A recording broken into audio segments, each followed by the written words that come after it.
on est dans des cheminements et dans des processus. Il y a un numéro qui passe, parce qu'on sait jamais. J'ai eu un bug, donc t'auras un fichier à supprimer. Donc, on va être dans des processus où, en gros, se permettre d'être en lumière, c'est déjà se permettre de se débrider pour pouvoir montrer sa lumière à soi-même en premier. Ouais. Parce que n'oubliez pas, l'une des problématiques, c'est qu'on a l'impression que briller, c'est pour les autres. Donc en gros, je brille pour le chemin des autres. Et là, on s'aperçoit de tout l'aspect égotique de ce qu'on nous a filé socialement parlant. C'est-à-dire que je ne peux exister que par rapport à une brillance que les autres m'autorisent à avoir. Je ne me permets pas d'avoir une brillance que les autres ne m'autorisent pas à avoir, mais je ne m'autorise pas moi-même à avoir la brillance que j'ai. Je me brille par rapport à ça. Donc je ne me permets pas d'être dans la luminosité qui me permet d'aller sur mon propre chemin, parce que je ne dois pas trop éclairer les autres ou pas assez éclairer les autres dans un cheminement que eux ils attendent de moi-même. Donc en gros, on est constamment dans un espèce de bridage de soi pour les autres, pour obtenir les strokes positifs qu'on estime des autres. Et qu'on ne reçoit pas forcément. Et qu'en plus on ne recevra pas, parce que pas nécessairement, parce que si on est trop brillant ou pas assez, on va te le faire remarquer. C'est ça. Donc d'une manière ou d'une autre, c'est compliqué. On passe notre temps à vouloir se brider pour répondre à certains aspects qui, au bout du compte, nous met mal, parce que nous, on ne peut pas se permettre de briller sur notre propre chemin. Et le cheminement qui est intéressant, c'est permettre à notre partenaire de se dire qu'il a une flamme en lui. Il a une lumière. La symbolique de la flamme est intéressante parce que, avant de parler de lumière, on peut simplement dire qu'il a un petit truc qui fait que. Et quand on a des personnes qui sont plutôt dépressives ou sur des phases qui sont vraiment problématiques dans les dépressions, c'est cette notion-là, il manque cette flamme. Les gens ils disent j'ai plus la flamme, j'ai plus la foi, j'ai des personnes qui ont fait des TS, elles disent mais il n'y a plus rien. En fait, tu leur parles et elles disent je suis en mode dépressif, là il n'y a rien. Là, elle n'a rien. Et le ça, il n'y a rien, c'est faux. Il suffit que tu lui dis, petit à petit, alors c'est faux. C'est vrai. Néanmoins, notre but, c'est de travailler sur l'étincelle. Disons qu'il n'y a plus la perception, c'est ça, il n'y a plus la perception de la flamme qui... En tout cas, c'est tellement petit que quand tu leur dis, mais dis-moi un petit peu ce qu'il y a, ils ne disent rien. Quand il n'y a rien de rien, ils voient que dalle. Donc c'est l'obscurité. Et quand tu commences à leur permettre juste une étincelle, et après éventuellement que cette étincelle elle fasse une toute petite flamme, et autoriser à notre partenaire, ça c'est très facile, quand tu proposes à ton partenaire de dire ok là il n'y a rien, ok il ajoute, mais une étincelle. Ça t'y arrive? Ouais, une étincelle ça va. L'étincelle est souvent acceptée, la flamme est souvent acceptée. Après la lumière, c'est ça devient trop... Détends-toi, on va pas non plus pas déconner quoi. Surtout quand on est sur des phases dépressives.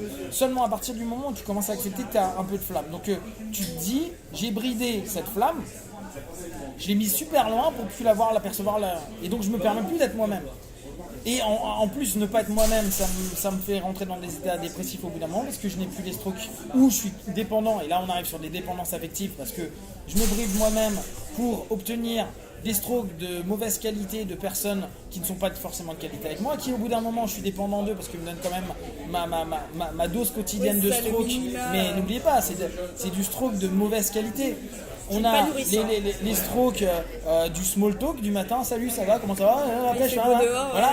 Et on a le stroke ultime qui est le stroke d'intimité. Sauf que souvent, si on prend de la dépendance affective, qu'on voit très souvent, on s'aperçoit que les gens sont dépendants affectivement parce qu'à un moment donné, ils sont sous perfusion de strokes de moyenne qualité, à la place d'avoir peu de fois peut-être, mais des strokes de bonne qualité de la personne qui leur permet d'être devenir indépendant parce que l'intimité permet de se recentrer sur soi et retrouver sa propre lumière. Donc on est perfusé d'une attente d'eux et on se dit si je l'ai plus, je suis dans la merde. Ma flamme s'éteint et en plus on a l'impression que ces strokes nourrissent notre flamme. Or pas du tout. Elle nous fait virer encore plus cette flamme pour répondre aux desiderata d'une personne X ou Y. Et c'est là où après on va dire mais je suis tombé sur un pervers narcissique, un machin, un bidule, ok. Mais en fait, toi aussi t'es co-responsable à ce moment-là. Et c'est surtout parce que tu es perfusé de ça.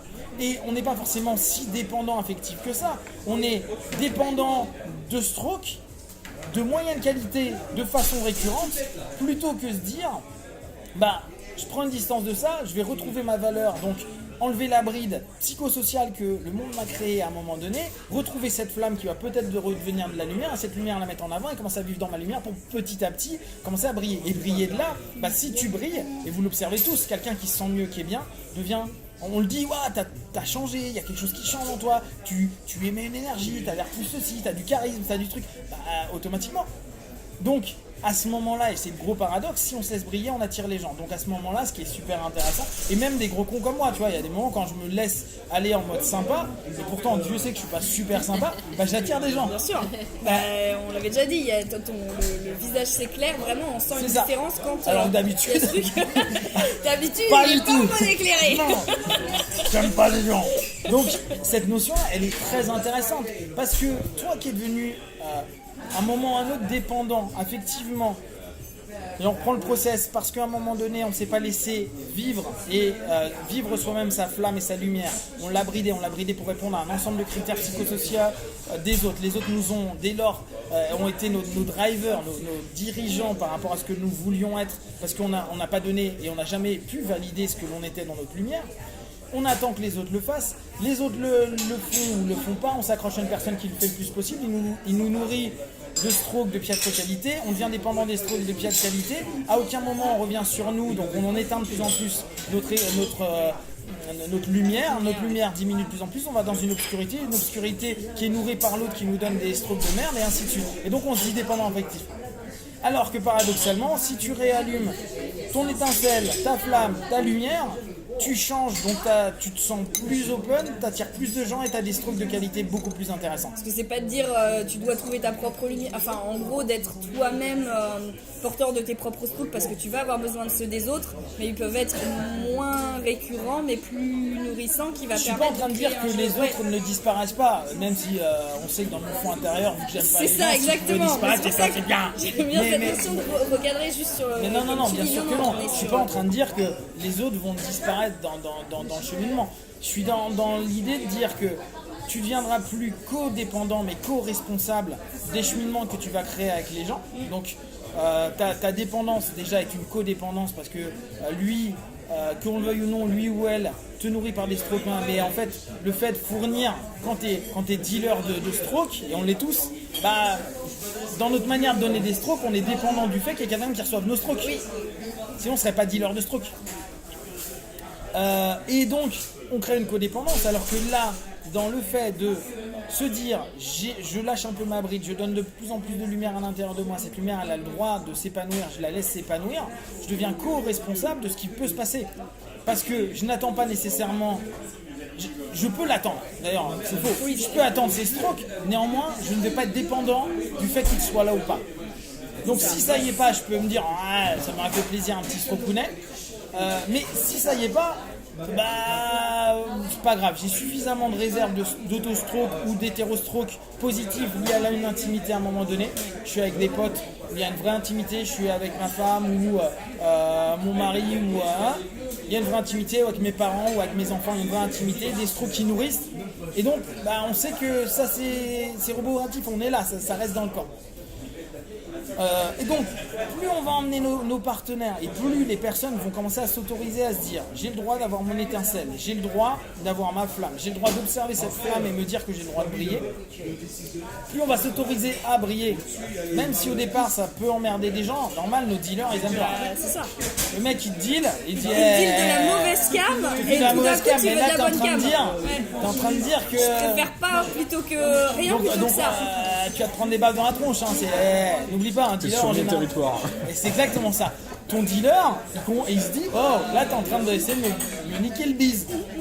Et en gros c'est le principe systémique, je suis en train de changer, les gens autour de moi ils disent attends, t'es en train de me... c'est qui ton fournisseur? Bah justement j'arrête la perf et c'est ça, c'est là je m'enlève de la perf et je retrouve quelque chose où je m'auto-produis les choses. Alors sans dire qu'on arrive à être full autonome, ce serait bien. Non. Ah non, merde, moine, tout ça, pas bien, Shaolin, non, pas bien. Enlevé. Mais cette notion-là, elle a. Non, surtout les Shaolin, genre codépendance. C'est pour ça. Bref. Mais bon, moine isolé, taoïste, beau gosse, sympa. Ceux qui deviennent obèses, on en reparle. De quoi? Ceux qui deviennent obèses parce qu'on leur fait des. Non, ça c'est encore autre chose. Voilà. Et là, c'est codépendant encore. Et donc, retourner et permettre à notre partenaire d'ouvrir ça va changer son modèle. Alors, la question c'est se dire, mais comment on va permettre à une personne qui ne se donne pas de valeur de retrouver cette valeur? Et je pense que l'un des cheminements les plus intéressants,